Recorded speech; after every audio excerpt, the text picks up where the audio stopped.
Vince, well told, and that emotion emblematic of what we're hearing from so many small businesses. Now, you've been digging into the application process for those small business loans and found something curious.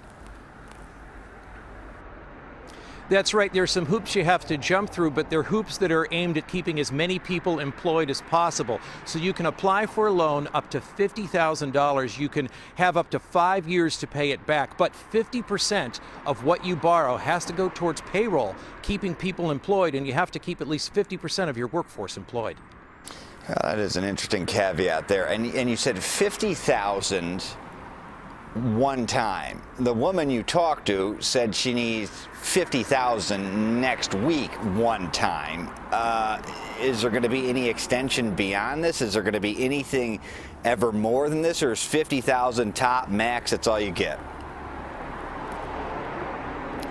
Well, the mayor has put out a call to all sorts of businesses and philanthropists if they'd like to contribute to the fund. So it could stand that if more people contribute to the fund, more aid can actually go out there. Yeah, here's hoping. And one thing you said, that much of it needs to be guaranteed to go towards employees.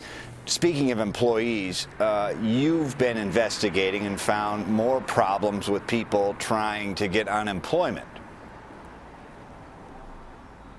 Well, think of this. Last week, and those are the latest numbers that are available, 64,000 people in the state of Illinois were trying to file for unemployment. Spoke to some people who are trying to navigate online, and sometimes they're directed to call the unemployment office. And when they do, you've heard those prompts. You have to follow the prompt 1, prompt 2, prompt 3, and then finally when they get to the line that they're supposed to get to, they get a message that says, "I'm sorry, our call center can't take your call right now. Too many calls are coming in. Call back later." Imagine what that's like when you're trying to deal with it. I spoke to one family, both the husband and wife were unemployed and going through the same process.